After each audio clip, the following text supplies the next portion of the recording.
Halo Sobat Pangan, ketemu lagi dengan saya Sinda Irawati di video Kimia Pangan.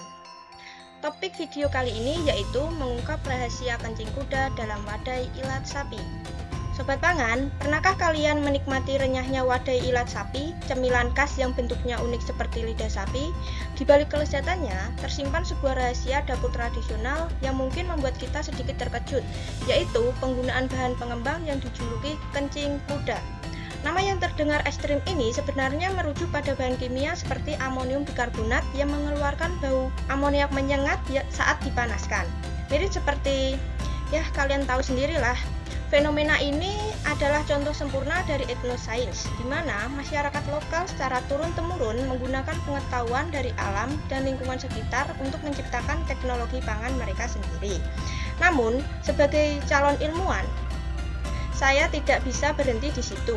Saya tertantang untuk menganalisis fenomena ini secara kritis. Apa masalahnya, apa penyebabnya, dan yang terpenting, adakah solusi inovatif untuk melestarikan warisan rasa ini dengan lebih aman dan berkualitas? Ayo Sobat Pangan, kita bedah bersama. Topik kita yang pertama yaitu fermentasi bisa membuat adonan mengembang. Fakta atau mitos? Menurut pendapat saya, secara prinsip, ya, saya setuju.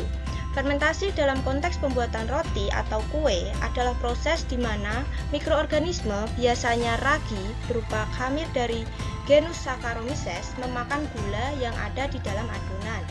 Hasil dari proses metabolisme ini adalah produksi etil alkohol yang akan menguap saat dipanggang, dan gas karbon dioksida, seperti pada reaksi yang sudah ditampilkan.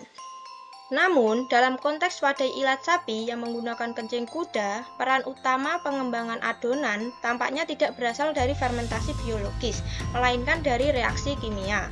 Penggunaan bahan pengembang kimia seperti amonium bikarbonat adalah jalan pintas untuk menghasilkan gas secara instan saat adonan dipanaskan tanpa perlu waktu tunggu fermentasi yang lama. Jadi, meskipun pernyataan fermentasi bisa membuat adonan mengembang adalah benar secara ilmiah tentang fungsi fermentasi, pada praktik pembuatan wadai ilat sapi ini agen pengembang utamanya adalah bahan kimia tersebut. Topik kita yang kedua yaitu mekanisme sihir kimia dan resiko dibaliknya. Ayo Sobat Pangan, kita masuk ke laboratorium dan melihat bagaimana kencing kuda ini bekerja secara kimiawi dan mengapa ia beresiko. Bahan ini umumnya mengandung dua senyawa utama, yaitu amonium bikarbonat dan natrium bikarbonat.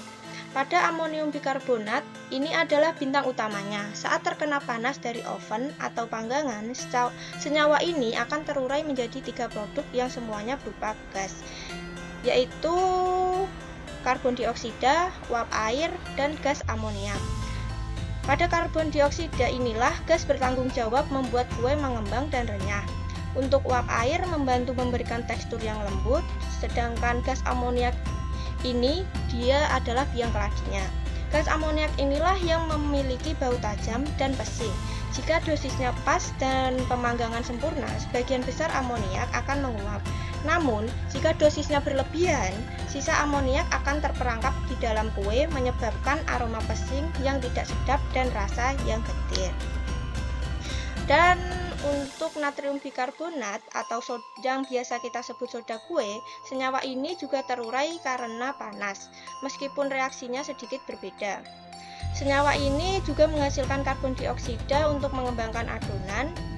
Resikonya yaitu reaksi ini meninggalkan residu padat berupa natrium bikarbonat yang bersifat basa dan bisa memberikan rasa seperti sabun jika jumlahnya terlalu banyak dan tidak dinetralkan oleh bahan lain yang bersifat asam dalam adonan.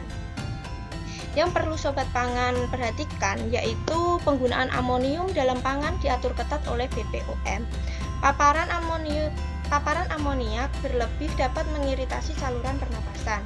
Meskipun dalam jumlah kecil pada kue yang matang dianggap aman karena sudah menguap, penggunaan yang tidak terkontrol dan berlebihan jelas merupakan resiko. Inilah mengapa Dinas Kesehatan seringkali tidak menganjurkannya. Topik kita yang ketiga yaitu menganalisis data untuk mencari dosis emas. Kita tidak punya data spesifik untuk wadai ilat sapi, tapi kita punya data dari kue bagiak yang karakternya mirip. Ayo Sobat Pangan, kita menjadi detektif data untuk sejenak.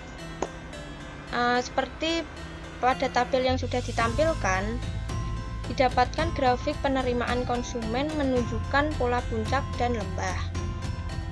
Pada kombinasi 2% natrium bikarbonat dan 1,5% amonium bikarbonat memberikan hasil paling disukai, yaitu dengan skor 0,61. Pada titik ini, jumlah gas karbon dioksida yang dihasilkan cukup untuk menciptakan tekstur yang renyah dan mengembang. Sementara jumlah gas amoniak yang tersisa setelah pemanggangan masih di bawah ambang batas yang bisa dideteksi atau ditoleransi oleh indera penciuman dan perasa konsumen.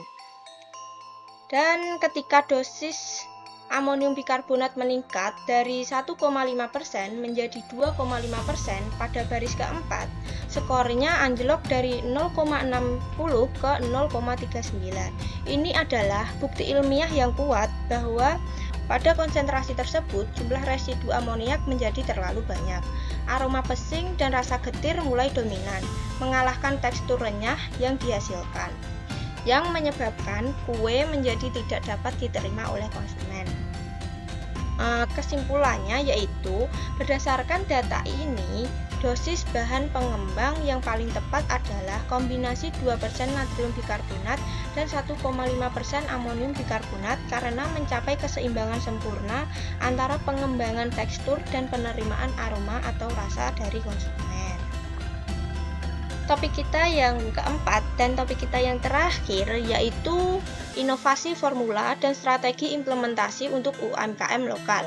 Sebagai praktisi kimia pangan, tantangan sebenarnya bukan hanya menganalisis, tapi menciptakan solusi. Kita harus menghormati tradisi, namun juga bertanggung jawab atas keamanan dan kualitas. Berikut adalah rancangan saya. Formula alternatif yaitu membuat pengembang baru dengan nama pengembang renyah lestari. Tujuannya adalah menghilangkan resiko amoniak sambil mempertahankan atau bahkan meningkatkan kualitas sensorik. Bahan utama dan proporsi awal yang disarankan yaitu yang pertama ada natrium bikarbonat.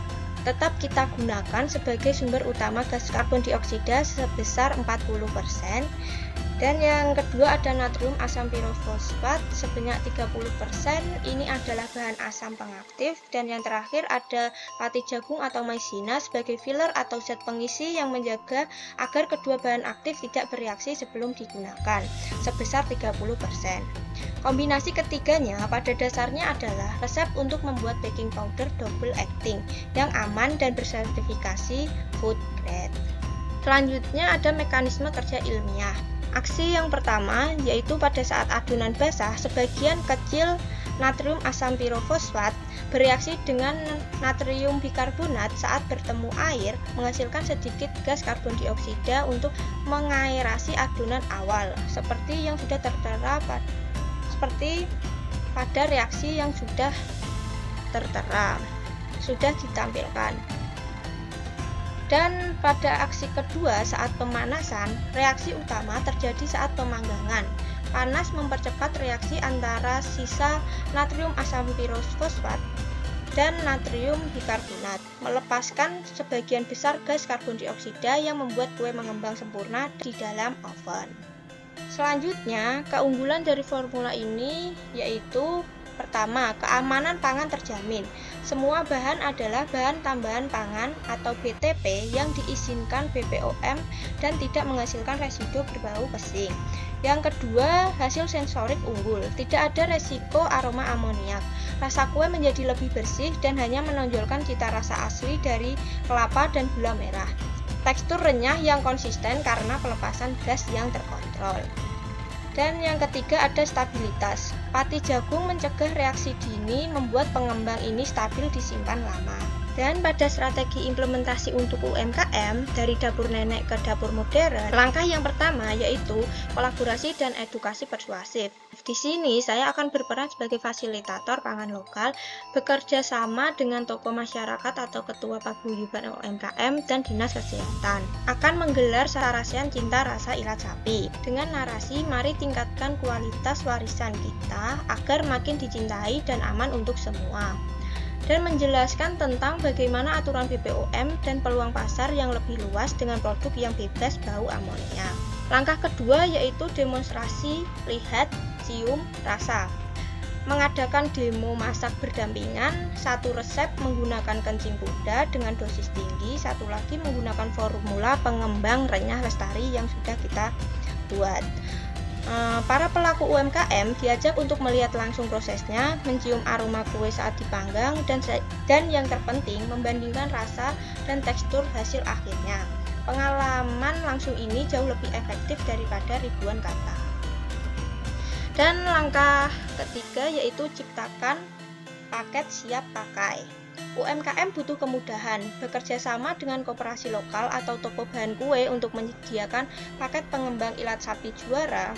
Paket ini berisi formula yang sudah kita rancang tadi dan dikemas dalam saset kecil dengan takaran yang pas. Misal, 1 saset untuk 1 kg tepung. Ini menghilangkan keraguan dalam menakar dan memastikan konsistensi produk. Desain kemasan dibuat menarik dengan instruksi bergambar yang mudah dipahami. Dan langkah terakhir yaitu langkah keempat, pendampingan dan sertifikasi lokal.